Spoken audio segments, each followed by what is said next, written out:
আসসালামু আলাইকুম। শেয়ার করব ঘরের তৈরি রসমালাই রেসিপি। মাত্র হাফ কাপ গুঁড়া দুধ দিয়ে 1 কেজির মতো রসমালাই খুব সহজে তৈরি করে নিতে পারবেন। মিষ্টির মধ্যে এই রসমালাইটা কিন্তু ছোট বড় সকলের একটা পছন্দের খাবার।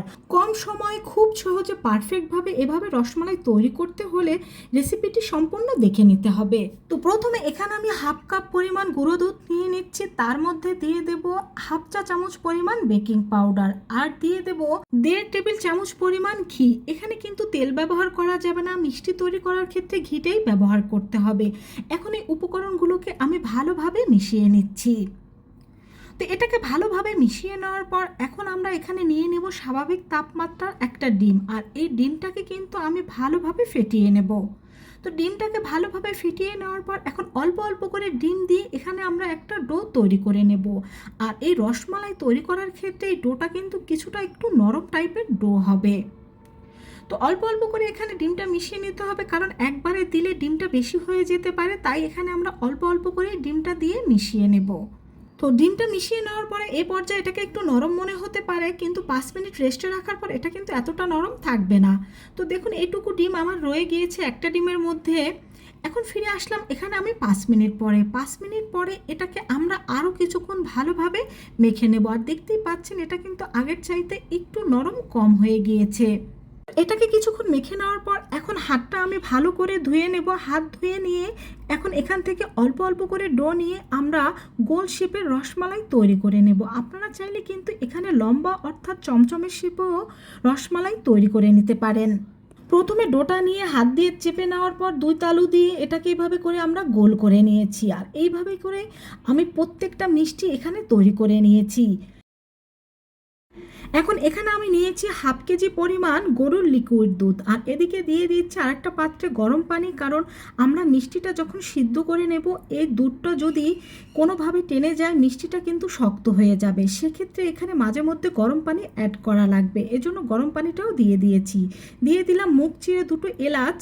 তো দুধটা কিন্তু ভালোভাবে ফুটে উঠেছে। এখন এর মধ্যে আমাদের তৈরি করা মিষ্টিগুলো দিয়ে দেব। তো মিষ্টিগুলো দিয়ে দেওয়ার পর হালকা হাতে আমি এটাকে একটু নেড়ে দেব।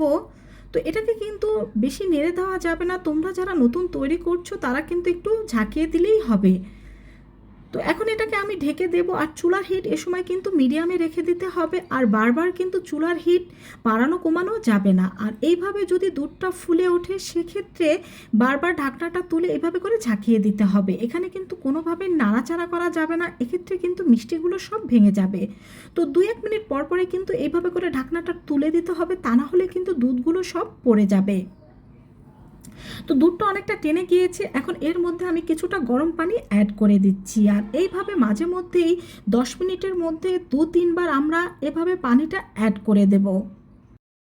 তো আবার কিছুক্ষণ পর এই ঢাকনাটা তুলে আমি কিছুটা পানি দিয়ে দিচ্ছি। পানি দিয়ে দেওয়ার পর আবার এটাকে ঢাকনা দিয়ে আমি ঢেকে দেব।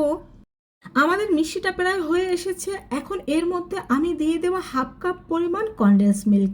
এখানে কনডেন্স মিল্কের পরিবর্তে তোমরা চিনিটাও ব্যবহার করতে পারো, তবে কনডেন্স মিল্ক ব্যবহার করলে এর স্বাদ অনেক ভালো হয় আর দুধটাও কিন্তু ভালোভাবে ঘন হয়ে আসে।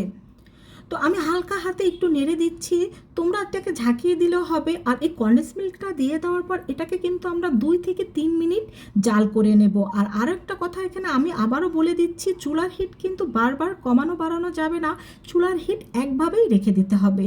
তো কনডেন্স মিল্ক দেওয়ার পর 2 মিনিট পর আমি এটাকে জাল করে নামিয়ে নিয়েছি। এখন এটা ঠান্ডা হওয়া পর্যন্ত অপেক্ষা করব। গরম অবস্থায় এটা নামাতে গেলে কিন্তু মিষ্টিগুলো সব ভেঙে যাবে। তো আমাদের রসমালাইগুলো একেবারে ঠান্ডা হয়ে গিয়েছে। এখন আমি তোমাদের এটা সার্ভ করে দেখিয়ে দিচ্ছি, আর দেখিয়ে দিচ্ছি বাসায় তৈরি এই রসমালাই কতটা পারফেক্ট হয়েছে। আর বাসায় তৈরি প্রত্যেকটা জিনিসই কিন্তু স্বাস্থ্যসম্মত এবং নিজেদের টেস্ট অনুযায়ী তৈরি করা যায়। আর বাসায় যদি এরকম পারফেক্টভাবে রসমালাই তৈরি করা যায়, দোকান থেকে বা আমরা কেন কিনে খাবো। তো তোমাদের দেখিয়ে দিচ্ছি, দেখো এটা কতটা সফট ও নরম তুলতুলে হয়েছে। এটা এতটাই সফট নরম তুলতুলে ছিল যে মুখে দিলে জাস্ট মিলিয়ে যাচ্ছিল।